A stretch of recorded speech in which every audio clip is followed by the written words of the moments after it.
SSC পরীক্ষার্থীদের বিদায় সম্বর্ধনা 2026 উপলক্ষে বিভাগীয় ক্যান্টনমেন্ট বোর্ড কর্তৃক আয়োজিত আজকের এই অনুষ্ঠানে মঞ্চে উপবিষ্ট আছে বিদ্যালয়ের সম্মানিত প্রধান শিক্ষক, মঞ্চে উপবিষ্ট আছে বিদ্যালয়ের সহকারী প্রধান শিক্ষক এবং আমার অন্যান্য সহকর্মীবৃন্দ, এবং মঞ্চের সামনে আছে আমার প্রাণপ্রিয় শিক্ষার্থীবৃন্দ।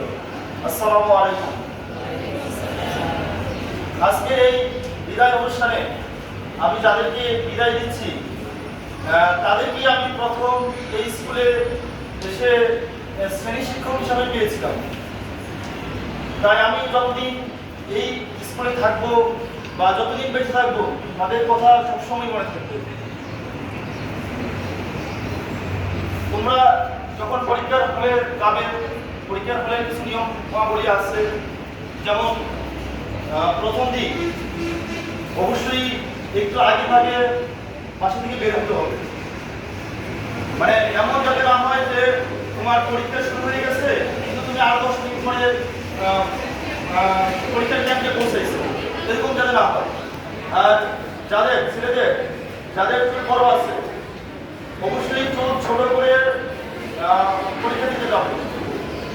বিদ্যালয়ের মান সম্মান কিন্তু তোমাকে দেখি অন্যরা মন্তব্য করছে যে অবশ্যই স্কুল ড্রেস পরে, যে আমি আউট ড্রেস পরে পরীক্ষাতে যাবো, এমন যাতে না হয়। অবশ্যই সবাই স্কুল ড্রেস পরে একদম পরিপাটি হয়ে ভালোভাবে প্রস্তুতি নিয়ে পরীক্ষাতে যাবে। বিশেষ করে তোমাদের যখন প্রশ্নের খাতা দিবে, উত্তরপত্র দিবে বা ওয়েমার শিট দিবে, ওয়েমার শিট পূরণ করার ব্যাপারে খুব সাবধানতার সাথে তোমাদের কাজগুলো করতে হবে।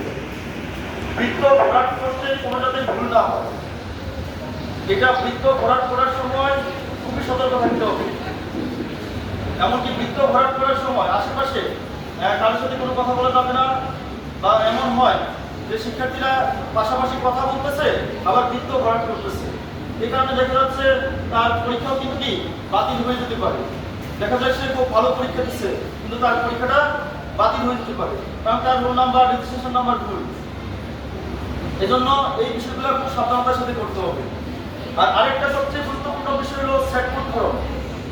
সেট কোড পূরণ করার ক্ষেত্রে যদি কোনো ভুল হয়ে যায় এইটার কিন্তু আর কোনো সংশোধন সম্ভব না। আর এমন ওয়েমার কিন্তু তোমাকে কোনো ডাবল বা অতিরিক্ত আছে যে তোমাকে আরেকটা দিবে তা কিন্তু না। তুমি সেট প্রশ্ন দিয়েছো ক্রসেটে, এখন তুমি পূরণ করে ফেলছো ক্রসেট, তাহলে তোমার উত্তরপত্র মূল্যায়ন হবে কিন্তু ক্রসেট অনুযায়ী। এখন তুমি যদি ক্রসেট অনুযায়ী উত্তরপত্র ভরাট করো তাহলে কি নাম্বার আসবে? নাম্বার আসবে না। আর এটা কিন্তু পরিবর্তন করে দেওয়ার কি কোনো সুযোগ নাই।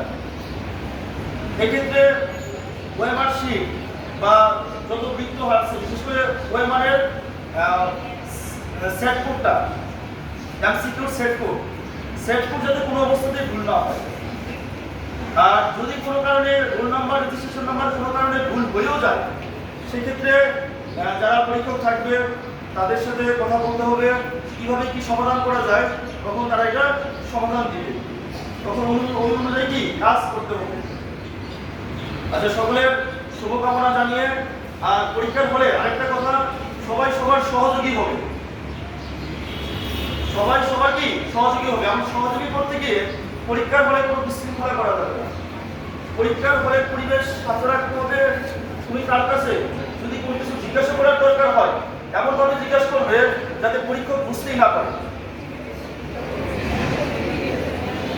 তুমি কেন পরীক্ষককে বোঝাইতে যাবা? অতিরিক্ত কোনো কথা আশেপাশে কোনো বলারই দরকার নাই। তুমি যাতে একটা ছোট একটা কথা বলে তুমি 5 মার্ক আদায় করে ফেলতে পারো।